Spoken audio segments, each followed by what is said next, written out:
मैंने पेनिसिलिन का आविष्कार नहीं किया है, प्रकृति ने वैसा ही किया, मैंने इसे दुर्घटनावश खोजा है।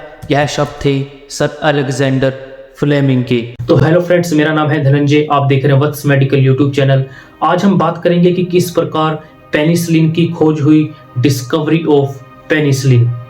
अलेक्जेंडर फ्लेमिंग का जन्म 6 अगस्त 1881 को स्कॉटलैंड में लोचफील्ड फर्म में ह्यू फ्लेमिंग और ग्रीस स्टर्लिंग मार्टिन के घर हुआ था।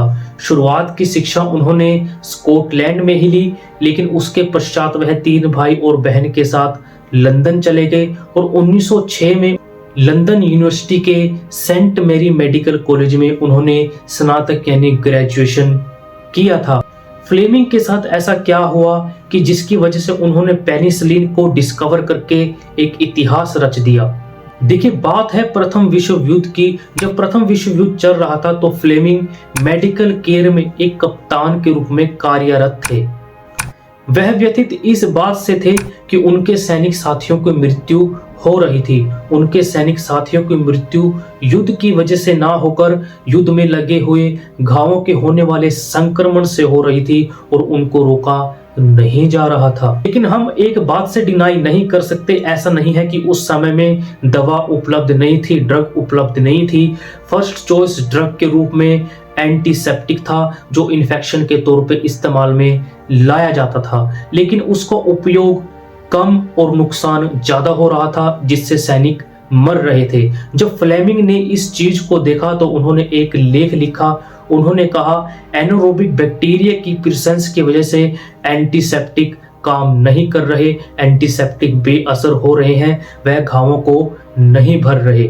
तो उनके इस शोध को अस्वीकार कर दिया, लेकिन फ्लेमिंग ने हार नहीं मानी। फ्लेमिंग डटे रहे और उन्होंने वो कर दिखाया जिसकी कोई कल्पना नहीं कर सकते थे। उन्होंने लाइसोसोम की खोज की। बात है 1921 की, जब फ्लेमिंग बैक्टीरिया के लिए अगार प्लेटों का रखरखाव कर रहे थे।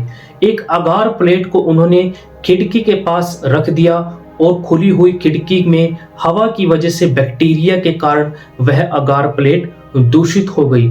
उस समय सौभाग्यवश फ्लेमिंग सर्दी से संक्रमित थे और उन्होंने नाक का बलगम उस पेट्री डिश यानी एक अगार प्लेट पर रखा जो हवा के कारण दूषित हो चुकी थी। तो उन्होंने क्या पाया, जो बलगम है वो बैक्टीरिया के प्रेजेंस को रोक रही थी और यह एक पहली उपलब्धि थी फ्लेमिंग के लिए। तो उसके पश्चात उन्होंने अगला परीक्षण लिया।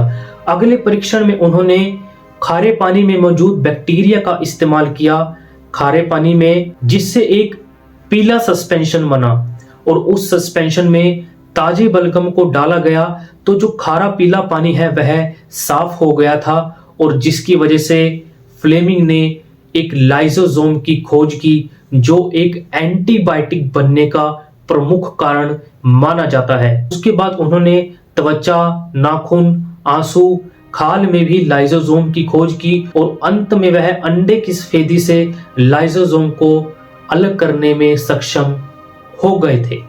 देखिए, बात है 1928 की, जब फ्लेमिंग अपने परिवार के साथ छुट्टियां बिताने गए थे तो उन्होंने जाने से पहले अपने लैब में कल्चर प्लेट पर स्टेफिलोकोकी का टीका लगाया और दूर एक मेज पर यानी बेंच पर रख दिया। जब वो वापस आए तो उन्होंने क्या देखा, उस कल्चर प्लेट में फफूंद यानी फंगस से वह दूषित हो चुकी थी और उस फफूंद यानी फंगस का बनना एंटीबायोटिक को जन्म देने वाला था। जब उन्होंने उस फंगस की जांच की तो पता चला जहां जहां फंगस थी वहां पे बैक्टीरिया मर चुके थे यानी खत्म हो चुके थे और इस फंगस यानी फफूंद का नाम दिया गया पेनिसिलिन नोटाटम, दुनिया का पहला एंटीबायोटिक। तो उन्होंने इस परीक्षण को आगे भी किया। उनकी खुशी का ठिकाना नहीं था। उन्होंने मानव जाति को एक पेनिसिलिन यानी एंटीबायोटिक उपलब्ध करवाई। उन्होंने इतिहास रच दिया। मानव जाति के लिए उन्होंने एक एंटीबायोटिक को उपलब्ध करवाया। उन्होंने अगले परीक्षण में फफूंद के रस को निकालकर उसका इस्तेमाल बैक्टीरिया पर किया। जब बैक्टीरिया पर उसका इस्तेमाल किया तो पता चला बैक्टीरिया खत्म हो गए। तो इस प्रकार अलेक्जेंडर को मिली एक पहली सफलता और उस सफलता का नाम था पेनिसिलिन एंटीबायोटिक, दुनिया की पहली एंटीबायोटिक जो मानव जाति के लिए एक वरदान है। इस एंटीबायोटिक का उपयोग बहुत सी बीमारियों को ठीक करने के लिए किया जाता है, इन्फेक्शन को ठीक करने के लिए किया जाता है। तो दोस्तों, ये सीरीज हम आपके लिए लेके आने वाले हैं। इस प्रकार मेडिसिन्स की जो जानकारी है, हिस्ट्री है, आपके साथ शेयर करना चाहते हैं। तो आपको ये वीडियो कैसी लगी? अगर आपको ये वीडियो पसंद आई है तो प्लीज चैनल को सब्सक्राइब करें, बेल आइकन को प्रेस करें और वीडियो को शेयर करें। मैं मिलता हूं आपको अगली वीडियो में। नमस्कार।